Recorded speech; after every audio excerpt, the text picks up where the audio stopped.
Hi, I'm Mel Pickup, Chief Executive of Bradford Teaching Hospitals, and welcome to this month's roundup of stories from across the Trust.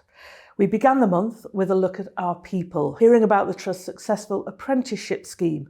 We heard about the scheme from Marie Malcolm-Richards, Apprenticeships and Widening Participation Lead, as well as some of our fantastic apprentices.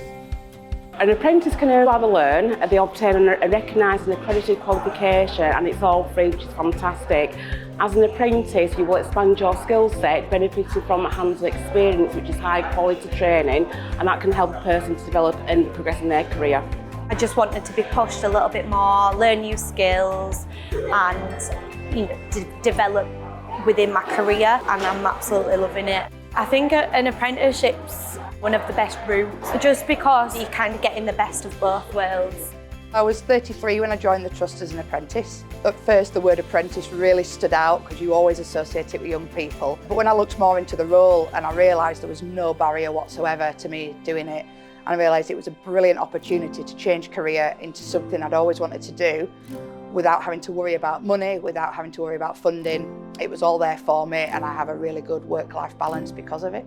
Thank you, Marie, Liz and Amy. We also took a look at our place, focusing on our virtual Royal Infirmary, which allows our local community to access hospital care from the comfort of their own home. We heard about how virtual services give patients more control over their health, as well as freeing up capacity in our hospitals for the very sickest patients.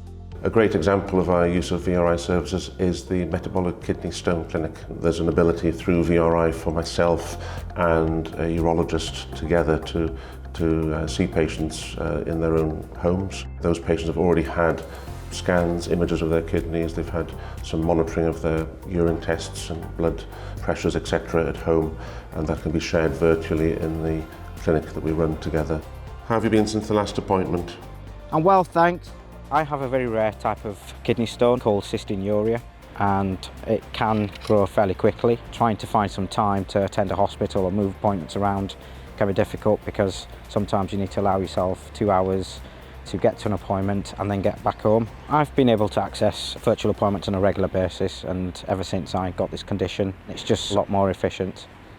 Thank you to all partners and colleagues throughout the hospitals who are helping to develop these innovative new models of care. Next, as we approached the holy month of Ramadan, we heard about how the Trust is supporting our Muslim colleagues during this special time in their religious calendar. We met with Rabina Yassin, Muslim Spark practitioner, who told us about our innovative Ramadan Allies campaign. It's a project aimed at managers in the Trust. It's to try and make life easier for any members of staff that are fasting in the month of Ramadan. And really, it's to introduce the idea of a pop-up prayer facility on their ward or department. And you signed up to take the pledge, you get one of these bags. In the bags, what you have, you've got everything you need to set up your pop-up prayer facility. We pray 5 times a day, and most of our prayers are within working times. So we have 3 out of the 5 that we pray at work. Before we had the prayer facilities in our department, it added pressure to work as we'd have to go upstairs to go pray, whereas now when it's more accessible we can quickly go and pray. A lot of the inquiries have been from non-Muslims saying how can we help our members of staff, and it's just so heartening to see that they're taking it on board. Ramadan Mubarak to all our Muslim colleagues, and huge thanks to the Bradford Hospitals charity for generously funding our Ramadan Allies campaign. Finally, I had the pleasure of meeting with Shirley Condon, Vice-Chancellor of the University of Bradford, for this month's podcast. We discussed our shared experience of starting our careers in nursing and the partnership between the university and the Trust. In terms of the work that happens in Bradford is very much based on population health. So it's about how can we help the population of Bradford to be more healthier and not need actually to get into hospital. So I think that element of prevention is the key aspect of that research, which is where we need to be, because we really need the acute sector to be concentrating on what they do best, which is helping people with complex health needs that require more complex interventions and free up the space and the skills of that workforce to deliver that type of care while we help people to live longer, happier lives through the population health. I think that's the biggest thing.